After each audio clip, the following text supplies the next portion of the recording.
And we are live here on Hot Tag Takes. I am your host, John BRECKO. Make sure you guys like, comment, and subscribe to the YouTube channel. I've been telling you guys, our goal is 250 subscribers by the end of April and 1,000 subscribers by the end of the year. But with that being said, I am very, very excited to bring this guest onto the show. Been looking forward to it for about a week now, right after the Bucky interview.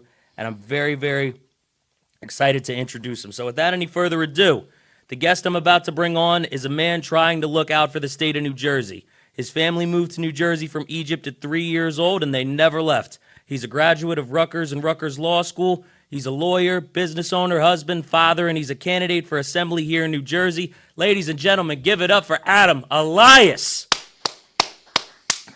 How you doing, man? I'm doing great. That was a hell of an introduction. Thank you. Hey, man, I tried. I just want to ask you before we go on, did I leave anything out?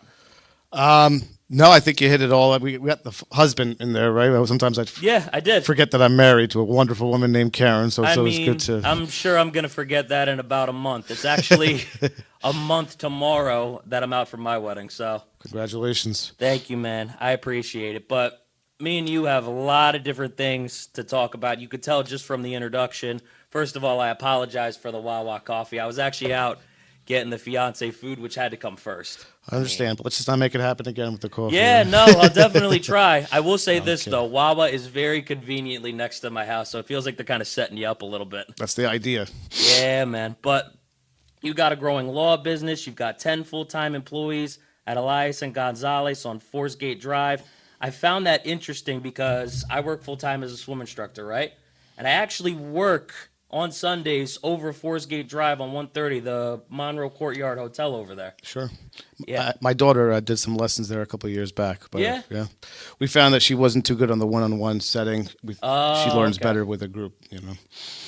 Some kids learn better with a group. Some kids learn better when you can give them that one-on-one attention and they're not looking at everything that's going on around them. Every kid is different. Mm-hmm. You know, if you've got people around you, some kids thrive like that.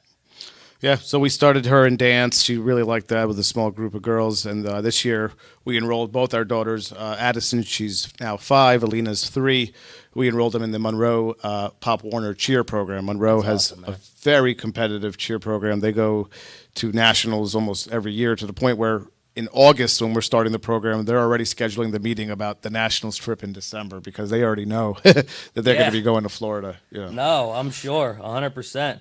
But I want to share some recent news that you actually shared a few weeks ago. As of October 2nd, you shared that you were being endorsed by the National Federation of Independent Business. First of all, congratulations on that. Thank you. That's a big deal, man. Absolutely. And you've talked on many occasions about how you live and breathe small business, and you have 3 of your own, 2 coffee shops and the law firm I just brought up, and how you want to make New Jersey a better state for anyone that wants to start a business and thrive in this community. Absolutely. What are some ways that you can make it easier for people to start businesses, create that inspiration, give people that incentive, and be able to live out dreams of theirs? Sure. So, you know, growing up in a household of immigrants, I came to the country, as you said, when I was 3. My father married later in life. He was 40 years old, about 45 when I was born. He was an electrical engineer till he got married at 40, but he had traveled extensively throughout the world. He was an engineer at Spain, Russia, Japan, Canada, you know, so finally settled down. We moved to the United States, and his whole philosophy was in this country to succeed, you have to be a doctor, a lawyer, an accountant. My father was an older man, so we didn't really have much of a father-son traditional relationship. We didn't play ball. We didn't talk about the birds and the bees. That was like me and my father. Right. So he was a little bit older himself. He would work at the city till 7:30, and the only conversation we'd really have was about my grades, how I was doing. And, you know, at least once a week I got to talk of the 3 options in life. And the whole philosophy was that those are 3 professions that are always going to be needed no matter what, and it makes sense, right? No matter how the economy is doing, people are going to get sick. No, that's completely fair. Businesses need accountants to wind up or wind down, and lawyers in a country like the United States specifically is a very litigious country. You need your lawyers. We're a very highly regulated country. So listen, I would have loved to be a doctor, but I couldn't hack science class. I got straight C's my whole life in math. In science. And math I was great until letters got involved. Then same. Math just kind of became a little bit irritating for me, but I like to write and I like to, express my thoughts. So that was able to help me pursue the legal career. So I bring that up because the one thing my father never told me, which I now tell any room of people that I talk to, is that he never told me that the real secret to success in the United States was to be a business owner. If you look at the IRS tax book, the code, or the actual tax return, you can see that it's designed for a business owner. Whether it's someone that has a simple LLC where they host a show and they expense, or someone that runs a very big multinational company, you can reap a lot of tax benefits and you really are in the driver's seat of how much money you're going to bring home and what kind of lifestyle you're going to live. So that's why I got into small business. I like setting them up, and I work with clients to do that as an attorney, but sometimes I do it really just because I enjoy it so much. I'll do it for free for friends when they need to set up an LLC, they need to get the formation going, they want to get on QuickBooks. I like the operational aspect of running a business and being able to be responsible for having employees that can put food on the table, being able to see the growth of it. So at a place like New Jersey, which is consistently rated as the worst state in the country to start a business, that's something that we need people to step up and be ready to become leaders in the legislative community who have that experience in business, who can actually treat government like a business. I think the mistake that we have in New Jersey and in many states really is that a lot of the government consists of people who have only worked in government their whole lives. And so you have to really manage the budget like you do with a business. You have to treat it in terms of its profitability, revenue. How are we going to bring money into the state? How are we going to ensure our customers, AKA our residents, are getting the maximum bang for their buck? So I'd like to bring in legislation that focuses on incentivizing people to start businesses, cutting the red tape. We have way too many agencies and way too many regulations. I mean, you need a license in New Jersey to shampoo a dog. It's insane. A lot of red tape can get cut. There's the administrative state, the fourth arm of government, which you probably hear some people talk about, like Vivek Ramaswamy talks about that a lot. A lot of people don't know about the administrative state. It's a function of the executive branch. So what happens is the legislature will establish an agency, like let's say the Division of Banking and Insurance, and they basically give them the power to make their own regulations and their own rules. And so within that division, they have their own three branches of government. They have an administrative court that reviews the rules that are written. They have their own little legislative arm that makes those regulations, and the public is really left out of a lot of that. And then, of course, the executive branch itself is enforcing those agencies and those regulations. So what happens is they pass a lot of regulations over the years that they can't even keep track of themselves. And so they can be very tedious. They can be very strict and rigid, and so I think that businesses would be, that's what Donald Trump, when he became the president, when most Republicans, when they get elected, their first thing on their agenda is to loosen the red tape, loosen the regulations. So I think that's a great start for us here in New Jersey to get small businesses back up on their feet after the pandemic. So basically what you're saying is the regulations are too much and we need to get rid of some of them just to make it easier for these businesses to thrive, and we need people with different backgrounds that have worked in different places to do that. Yeah, and we need to listen to people. We talk too much in government, or we talk about the wrong things, but we need to listen to our constituents and the problems they have. Just recently, I opened a business here in Hamilton, just 2 weeks ago, a coffee shop, Hammer Latte. Yep. We opened on October 10th, and throughout Congratulations, man, thank you very much. That's why you'll need that coffee cup next time, not the Walmart. Yeah, no. But no, so just the experience that I had this summer dealing with, the construction department of Hamilton, and it's not an issue that I had with the specific people that work there. They're bound by rules and ordinances that were written well before they started to work there. But there's all these rule books that you have to deal with in the municipal government, the county government, then there's the state government, then there's state agencies, and there's federal agencies. And there's a lot of contradiction between the rules, and there's a lot of red tape. And sometimes you ask yourself, why? Why do I have to deal with these regulations? Maybe they had a purpose at one point in time. They don't anymore. Let's talk about, for example, taking your shoes off at the airport.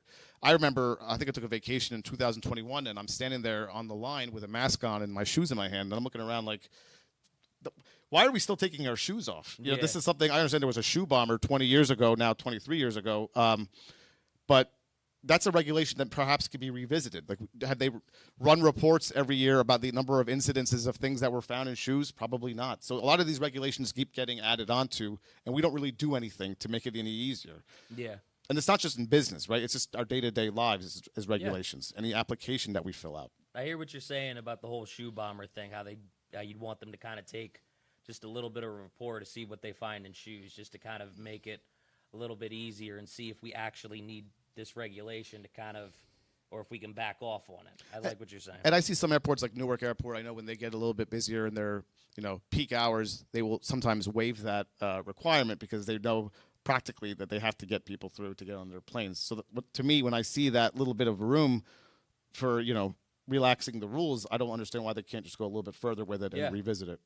No, and I like what you said about, how you kind of have to go through like the county level, state level, and there's all these different contradictions in all these different levels. So kind of makes sense that you want to kind of peel the red tape back, or maybe even, as I'm thinking in my head, kind of get the county to match up with the state and to any other level that you need to go on. Yeah, there should be consistency across the board. You have the state has, these agencies are a lot newer. So, for example, the Division of Alcohol and Beverage Control probably was born out in the 1900s. They came out with their own set of rules, but a municipality that has ordinances on the books about how many liquor licenses that they were allowed to have in their initial municipal charter from 1846 has its own set of rules. So there's just so much, you have to reconcile all these rules. And there's something in the law called preemption, right? Like the federal law preempts the state law, meaning that if there's a particular topic that the law speaks to, the federal law will always trump the state law. And the same concept applies from the state to a county local level, but sometimes it's not a quick, easy fix of, all right, the same rules on the books, let's apply this one. Sometimes they just contradict each other completely. Yeah. And that's why we have courts, right? The courts are there to interpret the rules and say which ones need to be applied. But now you're getting yourself mired into a whole court process, which costs money. You got to pay lawyers. Money, time. And you're detracting away from whatever goal you're trying to accomplish by opening a business. So exactly. Because that takes time, sometimes years for people to get past. But you talked about it already, and I think you also talked about it when you did a podcast with Jack Shitterello. Being a business owner was not one of the three professions that, your father thought it was a good idea to go into. What was your dad's reaction when you started your own business, and what are some setbacks that you personally went through when you started your business? So it's funny because I didn't just start one business, I started several. So my father's reaction now is like, you're doing too much. So the setback really is the time, right? Because you're not, when you have your own business, it's not a 9-to-5 game. I mean, there's a lot of books out there, and you'll listen to podcasts with great motivational speakers who tell you like the 4-hour work week. That was someone who really helped revolutionize the utilization of virtual assistants, being able to work with, outsourcing the work so you can get more of your time back. And that's all great, but that takes time to get to that point. You can't just come out the gate with a 4-hour work week. So when you're starting a business, it is a significant time commitment. There is no 9-to-5. It's really what you want to put into it. You can do a 9-to-5 if you're happy with making a certain amount of money. Yeah. And that's fine. But what happens in business is that it's never enough.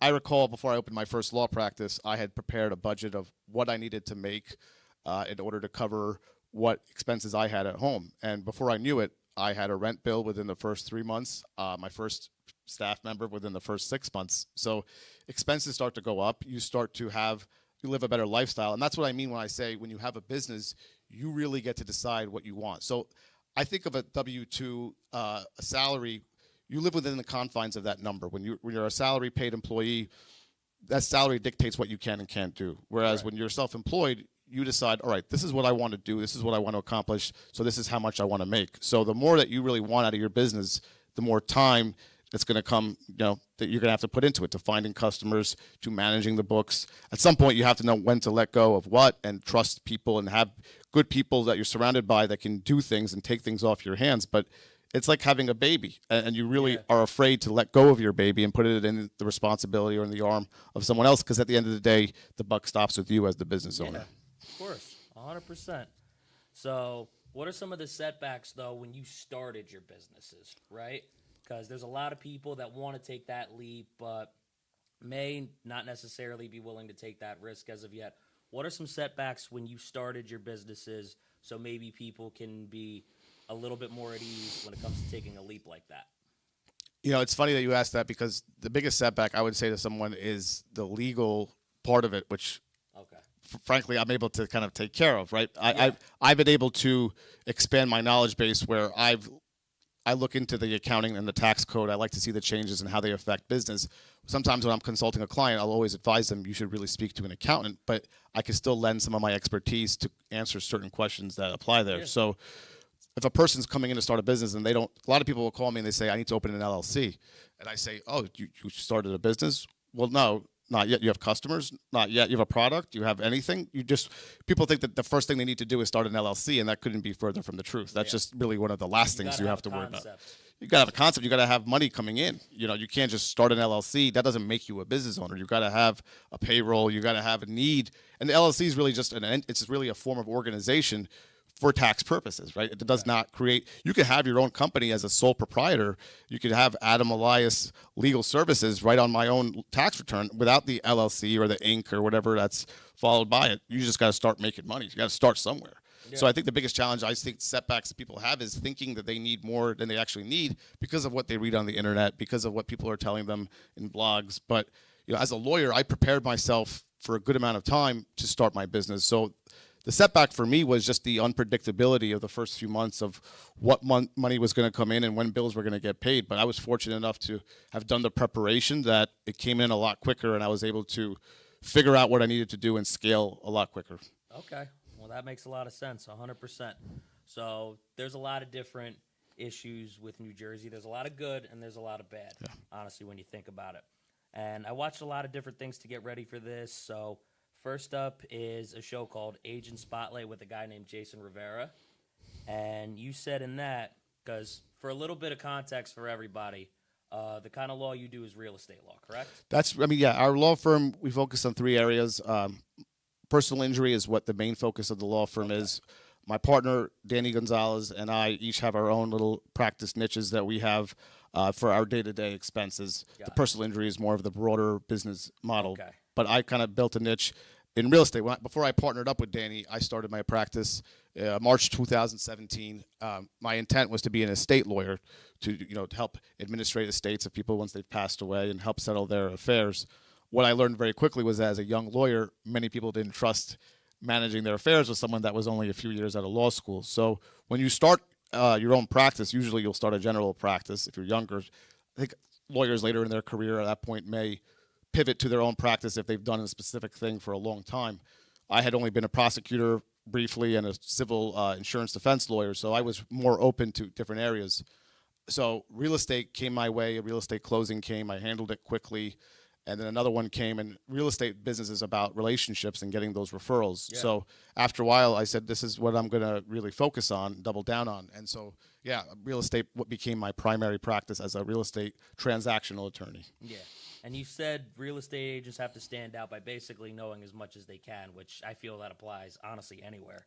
As someone who knows a ton about the real estate business and real estate law, I know you mentioned, the expertise of the business was in personal injury. What are some things that people looking for a home should look out for right now? So I think the biggest mistake people are making right now is waiting on the hopes that interest rates need to drop. There's a quote, thank you. There's a quote in real estate which is date the rate, just get the home. And there's also, it goes in line with another quote of you make the most money in real estate when you buy, not when you sell, which means that you want to buy for as low as you possibly can. Yeah. People think that, well, the interest rates right now are pushing 8%. I should wait until they drop. The minute they drop by a quarter a point, half a point, that many more people get back on the market. And it really depends on, you have to know your market. New Jersey is a state where, regardless of what's going on, it's amazing, really, when the interest rates started to climb up very steeply in 2022, I predicted that it was going to really hit ahead at some point because of our very high property taxes, rising interest rates. It's only a matter of time before a person can't sustain themselves, but it just continues to outdo itself because the reality is people outgrow their houses. People who are renting just decide they finally need to, build some equity into something. Exactly. Or they move, they relocate because of work. So the market in New Jersey, it's a small, densely populated state. There's 560 municipalities. There's no shortage of activity going on. So what I would tell any buyer is just buy something. It doesn't have to be the home of your dreams. If you're lucky to find that, great. But just get into a home. Trust that you will be able to sell it if you need to. Personally, my approach to investing is just to hold real estate. It's the best asset I think you could have. Yeah. But again, that's a personal preference. Everyone doesn't necessarily want to deal with the preference of having to manage tenants or having to do a fix and flip and really take a gamble on whether the house will sell for as much as they want it to. But the advice I'd give to any buyer right now is just buy. Just get your hands on something. Make the home what you want to make it. Find something that makes sense from a quality of life standpoint, whether that be the schools, the access to highways, the land. Forget the house. I mean, people are always fussing over little things in the house that can easily be resolved. You can fix. Yeah, just focus on the things that you can't change, and that's what they always say, the location, location, location. Yeah. No, that makes sense, 100%. So you talk about interest rates and people, how they're waiting for them to come down. Should they wait for the price to go down, or is it going to be the same thing? If they wait for the price to go down, then people are going to keep asking. You're going to keep having all these bidding wars on houses. Because I actually had this experience a year ago with my fiance where we were looking for different places. And, you know, places would either have 6 people, you know, with a price that they wanted, 12 people with a price that they wanted. We would ask for a price, be the first one, and then 7 other people would ask. We had that experience ourselves. So should we wait for the price to go down, or should we treat that kind of like the interest rate? I would, you know, again, you have to ask yourself. It's really, unfortunately, very gut. I mean, like I said, that's why it's good to have a realtor that is knowledgeable and understands values and historic norms. But you know, as long as I've been a real estate attorney, I've only been in the seller's market. I don't know what a buyer's market looks like, so I don't know how far it goes. I don't know if we ever get to a buyer's market in New Jersey just because of the sheer demand. We are nestled in between 2 metropolitan areas of New York City and Philadelphia. We are a very big starting point for a lot of immigrants that are coming in, whether they're coming in through, you know, the border or whether they're coming in through planes. There's a lot of people that are coming into the state. So we always talk about people leaving, but the reason why it doesn't really seem to reflect in real time is because there's still a lot of people coming in. Yeah.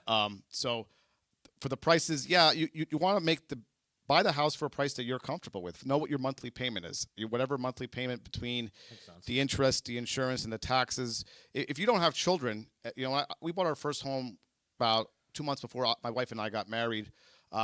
We weren't planning on buying, but what happened was the house next door to my in-laws' house went up for sale by owner. So my in-laws said, hey, check it out in East Brunswick. And, you know, there's a little bit of the funny idea of living next door to your in-laws. I have fantastic in-laws, but we went to go look at the house, and I did some research online that night, and that was the first time I learned that I could put 5% down on a house. I thought what many people think, which is that you have to put 20% down. That's the norm, but there are programs where you could put as little as 3% down. So we put 5%. I told my wife, listen, I don't think we can afford this house, but we can afford a house. And we were fortunate to start our marriage in our own house where we could build equity right away. But our property tax bill in our first home was only about $5,000 a year in Manalapan, which was like a unicorn in that town. Yeah. You know, but I firmly believed in 2 things. One, my criteria was I didn't want to pay an HOA. And that's mostly because of the government, you know, rant that I went on before about all the different government agencies that you have to deal with. I said the last thing I need is a hyper-local HOA that I got to deal with on top of that. Yeah. But my second criteria was I didn't really want to pay high property taxes because my kids weren't in the school system yet. So I didn't feel that I wanted to really break the bank at this point before I actually had a full investment in the community. So no, that makes a ton of sense, honestly. All right. So last thing that I want to talk about from this podcast, when you ran for Senate in 2021, you talked about how your wife was driven crazy by adding something else to your plate. This is just a fun one. How bad was the reaction when she found out you were running for assembly? Just so you know, I totally get what you're going through because I've got swim instruction. I'm trying to get my certification to be a personal trainer. You know, I've got this going on. We're trying to expand the show. You know, we were in Long Island Monday morning on Knock 'em Dead Comedy with Tony Walker. And I'm trying to get over a show over there, and I'm trying to branch out to all these different stations. So I 100% get what you're going through, and I'm genuinely just curious. Like, how bad was that reaction?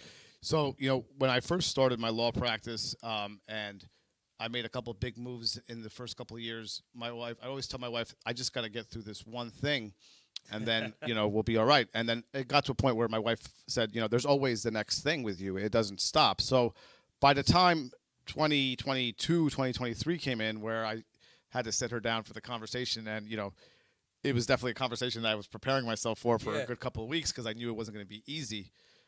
My wife at this point is so, on board with what I'm doing. You know, she may push back and she may, you know, pull her hair out, but she is the most supportive person I have. And I love that. You need that to accomplish what you want to accomplish. But more importantly, she's also learned how to negotiate to her benefit. So I'm sure. I think she's the only woman that I know of that was able to negotiate a pool in our backyard in exchange for a campaign. And campaigns cost money. You're supposed to raise money. Some of us are better at that than others. But either way, you should always be prepared to commit some resources to a campaign. And my wife really could care less about that. She said, "I'm getting my pool," because now, I think when I did Jason Rivera's podcast, we had 2 kids. Now we have 3. So my wife said, "I'm not lugging 3 kids alone by myself to the pool club. If you're going to be out on the campaign trail, we're getting the pool." And she negotiated that very well for herself. So no, 100%. I like that, actually.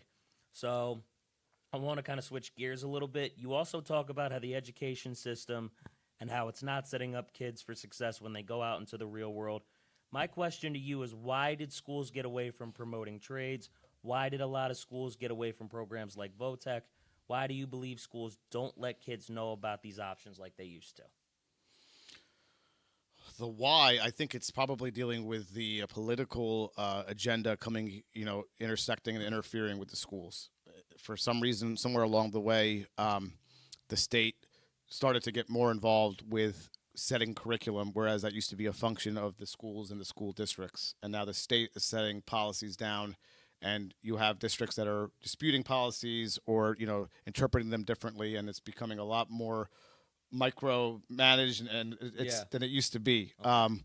That would be the first part of it. I don't know why they've shifted away from trades. I don't know that they ever had a focus on, for example, entrepreneurship. I just got asked to come in to speak to the entrepreneurship class in Monroe, where I live, in their high school, and I attended their first pilot beta program they had a couple of weeks ago, where they had these 2 women entrepreneurs, women leadership conference, talking to a room of both boys and girls about their life stories. And I was proud to sponsor that. And I've set up now a scholarship for that class, and I'm invited to speak to that class myself in about a week, and I'm really excited for it. I'm sure. We didn't have that. They didn't teach us about starting our own businesses. We had shop. We had a couple of trades classes. But I don't know. I think that this started to go in motion probably before I even got into school. I don't know why. I don't think it's a smart move, because you need plumbers, you need electricians, and we need them now more than ever, because you try getting a plumber, electrician on the phone, they're slammed. They are busy because there's just a lot more demand than there is supply of these trades. So I think it would behoove our country and our tax dollars if we would put more investment in the trades and in preparing people and setting them up for starting their own businesses at a younger age. And just me personally, I don't want to understate the importance of curriculum, the importance of math, the importance of English, history. I don't want to understate that, just for context for everybody listening. But also, kids need to know that they have options. And a lot of those different things you're not going to use when you get out of school, right? So I feel like kids, to set them up for success, they need to know that they have different options that are out there for them. And they need to be able to make those, connections through their classes. They need to, know that they have choices and different paths they go on. Well, I think when you mentioned now the options, I think now I'm starting to understand your last question as far as when did it drift away. And I think it drifted away when we started to tell every kid that they needed to go to college. You go to college, and a lot of kids I went to college with at Rutgers would get degrees. My father, in line with his, pick A, B, or C, was that you have to get a bachelor's of science. You have to have a skilled degree, right? Yeah. Many people go to university, they get a bachelor of arts in, the liberal arts, which is our communication, psychology, philosophy, whatever. I majored in psychology. I remember when I told my father I was going to major in psychology, he told me, you can leave the house now. Because, what he didn't realize, what I had known at that point, was that the major to get into law school was kind of irrelevant. And I say kind of because what I learned later on as a lawyer is that if I wanted to be a patent lawyer, I wouldn't have been able to take the patent bar unless I had a bachelor's degree in engineering or science. Yeah. If I wanted to be a tax lawyer, I would have to have a background in finance. So you can get your law license with virtually any college degree, but it may behoove you to major in certain things. But if you're going to just get a communications, psychology, philosophy degree, and you're not going to do anything further with it, I don't know that you're really going to be any better prepared for the world than if you just graduated high school and went out and started a business. So that's really the idea that you need a college degree just for the sake of getting college. And immigrants that come in and bring their kids in and who didn't have those opportunities, who feel that that's just what the key to success in this country is, they would really do themselves a big benefit to really dive a little deeper into that and realize that it's not as simple as getting a college degree. Yeah. And if your kid's not built for college, if your kid's not really resonating with college and they could do better with their hands or they can do better with money, like as a business owner, then maybe that's something, or all of the above, right? I know a lot of skilled trades that run their own businesses as contractors and they're doing extremely well. So you really have to we have to talk to these kids as guidance counselors. I think we're supposed to guide them on where they're going in their career, not just on their emotional issues, and that's all important too. I'm not understating that by any means, but we need to have people on the workforce in schools that are actually sitting down with these kids and saying, so what do you want to do? Not what your parents want you to do. What do you want to do? And have an environment where we encourage people to really pursue and give them the resources they need to pursue what they want. Yeah. So something I found that interesting about that is you said you can go to law school with, a psychology degree, communications degree, you even mentioned in there. Because I remember when I decided I wanted to major in communications, my mom pretty much had the same reaction as your dad did. So you can actually go to law school if you have a communications degree, because a lot of people don't know this about me. I actually have a business law minor that I actually don't really use too much. So you can go to law school with a major in communications. I actually didn't know that. 100%. So for me, I figured the path of least resistance to get to law school was to have a good major with I could easily get a strong GPA, because the two factors they looked at were your LSAT score and the strong GPA. The LSAT test, till this day, I've been taking many law school exams, taking the bar exam and sitting for other licensed exams. The LSAT still remains the hardest exam I've ever took in my life. And so to me, it was more important to really have that really strong GPA to balance it out. The math and science programs at Rutgers were awfully competitive. People were excited to get a 2.7 GPA or a C average. That didn't work for law school. They may have worked for their professions if that's all they were going to do, but as a prerequisite to getting into law school, you needed a strong profession. So unfortunately, I hate to say it, but I took a major. I couldn't tell you anything about psychology now, maybe a couple things that I loosely remember. I can't either. Right? But I learned more my first semester of law school than my 4 years of college, because to me it was about just cramming for those exams, getting those grades, and getting into law school. And I'm not saying this was the path that anyone should follow. This is a broken system, and that I think that we need to really look back on. But that was really the trade. And I applied to law school the fall of 2009. Well, what was 2009? That was when everybody really was laid off of Wall Street. I remember starting my first day of law school sitting in between two people that were 10 years older than me. And I'm green. I'm 25 years old, the youngest guy in the class, saying, so what kind of lawyer do you want to be? They looked at me like I was nuts. They said, no, we're not going to be lawyers. We're going back on Wall Street. They were leveling up their degrees. So the year that I applied to law school was the schools that I would have wanted to get into and normally may have had the ability to get into.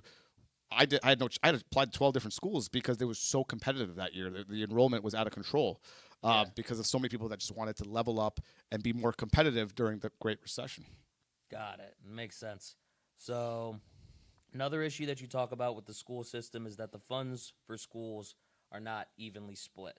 And I know you mentioned Abbott school districts need more funding, so let me just say that first. Monroe Township gets about $10 million in school funds. I might even be rounding up a little bit. It might be a little less than that. They just got $10 million heading the new school year, so you're on point. Okay. Yep. So while Newark gets about $1.1 billion. I think now it's 1.3, if I'm not mistaken. 1.3? I think it did, yeah. Okay. So what I'll say first is Newark is a bigger city. Newark has more students, so it does make sense in my mind that Newark, an Abbott school district, does get more money. However, I agree. That is a huge disparity. We talked about the podcast, that you were on with Jack Shitterelli, and you both were talking about how education should be the same for all kids and how they should have all the same opportunity, which I do agree with that. Jack Shitterelli also talked about how you take money away from successful school districts and you give it to failing school district, which means there's no accountability. So in fairness to that, he's not wrong, but I do also believe that we have to help Newark succeed where Monroe succeeded, and at the same time, money clearly may not necessarily be the issue. So that brings me to my next question, which is a little bit of a two-part question. So first, do you have a number in your head that Monroe and Newark should get that's fair? Have you thought about any specific numbers? Because I do understand that, it's affected by things such as population. What do you think is a good formula where everybody can get what they need financially and maybe, Newark can get a little bit more of what it needs? Because Monroe is a successful school district and it could use more funds at the same time, right? Yes. So the question you're asking to me is a lot more. There's a lot more to it than simply getting each school district their fair share of funding. It goes back to why we even have the funding source set up the way we do now. So I'll take you back to 1976, even a couple of years before that, where the case was brought up by a student in a very rural district down in Texas. The family sued and said that the Texas was not being fair the way that it was based on property taxes funding schools. It's the way schools are funded today. They said this is an unfair way to fund schools because in rural or less affluent districts are not going to get the same education as those in the cities in Texas. So they brought the case up to the United States Supreme Court. The United States Supreme Court said, guess what? Education is not a fundamental right in the Constitution. Education is a state's right. So you learn about federal versus state rights, the fundamental right to an education. And I remember learning that in law school and many people are baffled to hear that. It doesn't mean that you don't have a right to it. It just means that it's not enshrined in the Bill of Rights. So they look to the states. So the United States Supreme Court said, this is a state issue, take it up through Texas State Supreme Court. And then one state after another started to follow suit in how they were going to approach it. And then it hit New Jersey in 1976. And the New Jersey Supreme Court ruled that our way of funding schools was unconstitutional in that this New Jersey Constitution provides that every student should have an equal access to a right education. So they said, we need to have a statewide approach. And that was where the state income tax was born in 1976. Now, the state income tax was born in a way where it said that all money that's raised through the state income tax goes to the schools, the municipalities, and the counties as aid. So if you look at the state budget now, there's 3 buckets of real revenue that's coming in. There's the state income tax, which they then allocate to what they call the property tax relief fund. That fund is basically all the money that's required from the state constitution amendment. Then you have your sales tax, right? Your 6.675% on all costs that are, for all things that are not exempt from the sales tax. And then you have, corporate business tax. The property tax funds the local municipalities, but the local property taxes also fund the school districts still. Yeah. But the whole point of the statewide income tax was to really just level the playing field. So, I've spent a lot of time really diving into this and trying to understand how can we get out of it. Because what's happening now is we're paying for schools twice. We're paying for schools on our local property tax bill based on our share of what the state deems our district should be paying for it. And then we pay for it a second time through the state income tax where it's allocated across the state in the way they think is most appropriate. Got it. So if you took out the school tax from the property tax equation, right? Because the property tax bill comes in, there's a school tax component, it's like 60 cents of the dollar. There's a municipal tax, it's 20% of the dollar. That's going to go to public safety, public works to deal with, the roads, police safety. Then there's about 7 or 8% for the county. That's for county roads, county jails. So that's where your property tax dollars go to. So if I said to myself, if I took the school tax out of the equation, now I'm automatically cutting the dollar of property taxes in half, right? You're going to have a lot more affordable housing.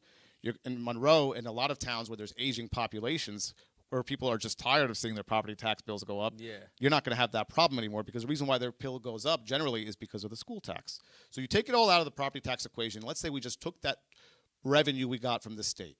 Well, last year we got $20 billion in state income tax. I applied that over just simple math, 1,376,000 kids in the schools. And it gave me about an even number per student at $14,787.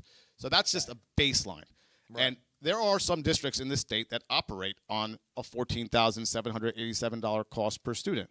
I know in Monroe, it's closer to about $18,000. Right. But then you look at Camden, it's $50,000. In Camden, they have a 40% dropout rate. So again, kind of comparing it to Newark, right? I'm not saying that Camden or Newark should not get more resources. They have obviously different environments. The urban environment requires more resources. Yeah, absolutely. But if there's no 40% dropout rate, where's the accountability, right? Right. So I started the baseline, and then I'd say, all right, if you just did that, then you could maybe start to walk back a little bit of the property tax. And there's another way to do it too. Other states have local and county sales tax, local and county income tax. So obviously, you don't want to get more taxes out there, but if you could eliminate the school tax from the property tax and find a smaller tax, like shore towns could do a sales tax to help their communities. The casino communities could do an extra sales tax. We're not talking like an extra 6%. An extra 1% could make the world of a difference. Oh my God. If you brought it onto the county, like for example, if Essex County decided to take responsibility for the school districts of East Orange and Newark, which are two of the top 7 most highly budgeted state aid school districts if Essex County had a tax instead of the local property tax. So there's ways to play around with it. My whole point is that you could make it a lot more affordable for people to live here and equalize the whole thing while still bearing in mind how to equal the playing field. Right now in Monroe, it's $1,000 per student, or I'm sorry, $1,000 per student, whereas Newark is, pushing 35 and Camden's pushing 50,000 per student. So clearly there's major inequities there. So I would start at the baseline of dividing the state income tax. And then if you really felt there were certain areas in the state that needed the extra revenue, we would find that revenue. Okay. So I hope that I know that was a lot of information, but it all made a lot of sense. So what I actually want to talk about off that, because earlier in the show we talked about, how there's a lot of regulations on businesses and how we could look at some of these different things and maybe get rid of some of these, regulations. So when you talk about school districts and you talk about, the dropout rate of Camden and stuff like that, what's going through my head is, okay, why are these guys dropping out? Why don't we take a look at that and maybe try to figure out some of the issues that are going on in a place like Camden and a place like Newark, And that actually brings me to my next question. And I know this, isn't part of your district if you're elected, but what do you think some of the issues are with the school system, in Newark? And I'll include Camden as well since we talked about it. And how do you propose that some of these issues get fixed? I think it's important that we talk about these issues as well because of the disparity in the budgets between places like Newark and Monroe. I think it's an accountability issue, right? I think if the state is bearing most of the cost of your budget, the reason why Newark is getting $1.3 billion or Monroe is getting 10, 11 million is because they've deemed that Monroe's average resident or the household property worth is high enough that we can foot more of the bill. So I think if you're paying more of your property taxes to the schools, you're probably paying more attention and asking more questions. I go to Board of Education meetings in Monroe where I live, and I see a lot of older folks there that are asking very legitimate questions. They may not have kids in the school district, but they'll go month after month because they want to know how their money's being spent. Yeah. Now, obviously, you're getting property taxes in Newark or other Abbott districts, but they're not as high.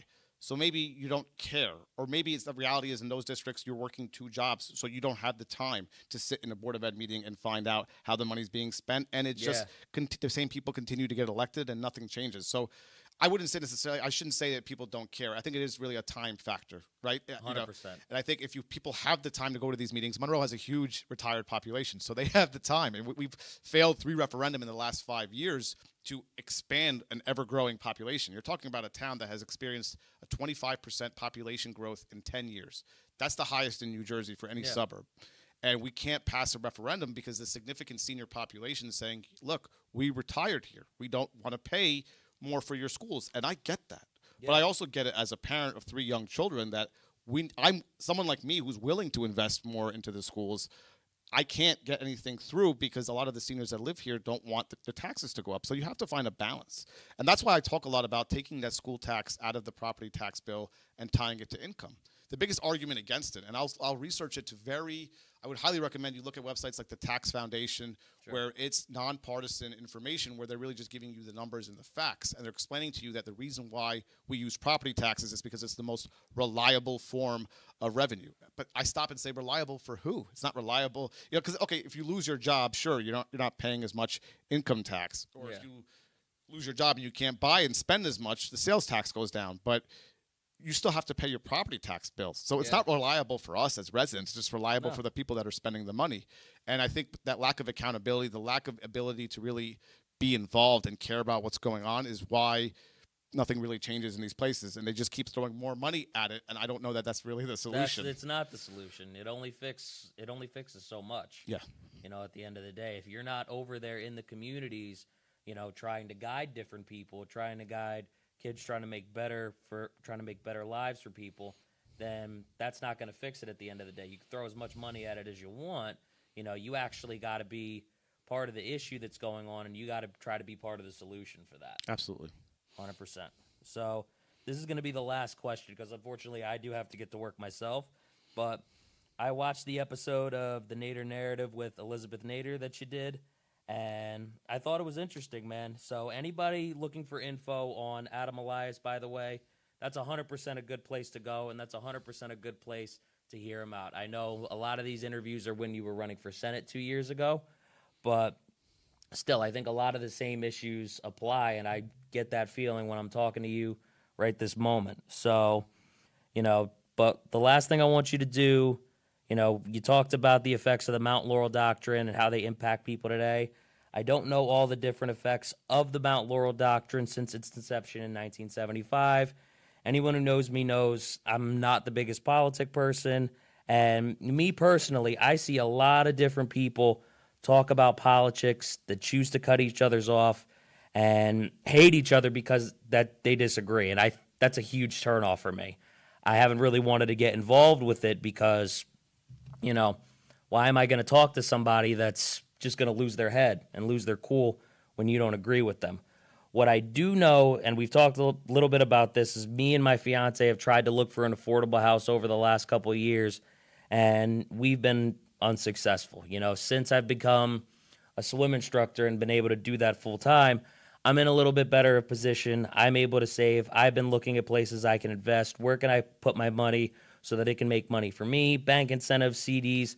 I've been looking at all these different things, and it all sounds like a good idea, and it all sounds like things that I want to do. When I first looked at all of it, I found out the rewards that I can get when I get certain amounts in my checking and savings.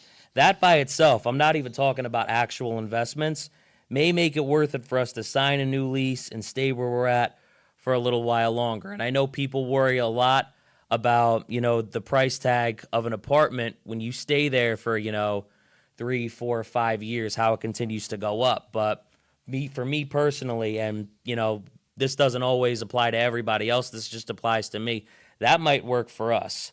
So, my point is, that alone should tell anybody what we're going through. And I have a lot of other friends and even family that are going through this, that housing is not as affordable as it should be in New Jersey, and New Jersey has to find a way to do better.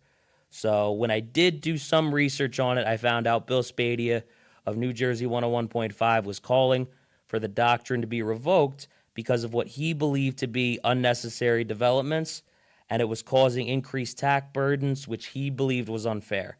To everyone watching, what the Mount Laurel Doctrine was supposed to be was to help out low-income Mount Laurel families keep their homes, or I'm assuming reach a settlement for having to move, which is fair because if you run somebody out of their home and force them to move because you're building a certain property, I believe they should be compensated for that. With Bill Spadia's comments in mind about increased tax burdens, I want you to go into the detail about what you think the lasting effects of the Mount Laurel Doctrine are and how you want to help make housing affordable in our district, because it's either very hard to find something affordable or you can look at places and it's just not worth the cost right now. The Mount Laurel Doctrine's biggest flaw is that it's a doctrine by 7 justices of the New Jersey Supreme Court. So 7 judges are telling an entire state how to manage their housing and telling 560 communities, because New Jersey is all about its home rule. Every town runs its own ship. And the Mount Laurel Doctrine basically came out and said, you guys, and look, the court did the same thing with the school funding and everything else. They come in and say, this is what the legislature needs to do. And this is why I'm so passionate about running for the legislature, because they're not doing what they're supposed to do. They're not doing the things when there's no action at all and someone eventually has to file a lawsuit, these decisions should not be coming from the court. The court's function is to say, this is what the law says, and this is how it's to be interpreted. If you don't like the way it's written, go out and change it. Best example I can give you is the Second Amendment, right? A lot of people that are against gun rights, what all the Supreme Court's job is to say, look, the Second Amendment of the United States Constitution says that it shall not be infringed upon. It's an absolute statement. That's where you start. If you have a problem with the gun laws, you start there. And so when the Supreme Court says, look, that state law is a violation of the Constitution because it exceeds that, limit that's set by the Second Amendment, that's the court's job. The court's not there to, and look, you can talk all day about whether the different political beliefs of justices may impact their decisions, but at the end of the day, all their job is to say is, this is the way the law is written. If you don't like the way it's written, change it.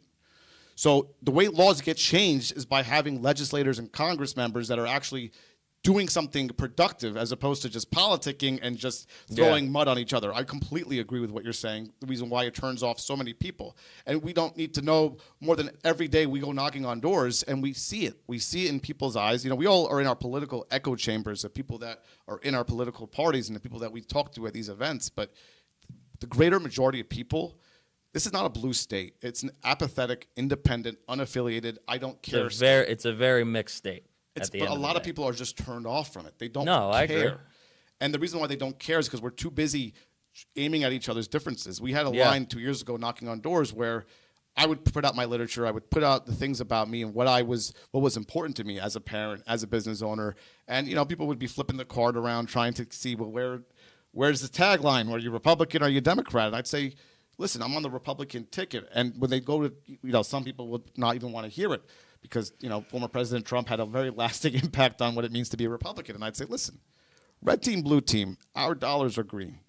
And that's just a very simplified way of saying we're fighting the same problems, right? No matter what, whether you're a Democrat or Republican, you're still paying the same property tax bill. You don't get a different bill based on what party you're in. You still have to send kids to school. You still have the same obligations to your family. You're still going to work, punching in, clocking in and out. You're still paying taxes. So still got a lot of the same problems. Same problems. So the problem with the Mount Laurel Doctrine is that it tells towns that they have to have a certain ratio of affordable housing to, 20% of a housing development project must be dedicated to affordable units. So then what happens is developers, to make their money, have to now make 5 times as many units as they may need to just so they can kind of turn a profit. Excuse me, my voice is cracking a bit. No, dude, you're good. But what happens is they go to these towns, and so you'll see in a lot of local races, and if you haven't realized it before, now you'll really notice it. Any local race is always about one thing: development, overdevelopment.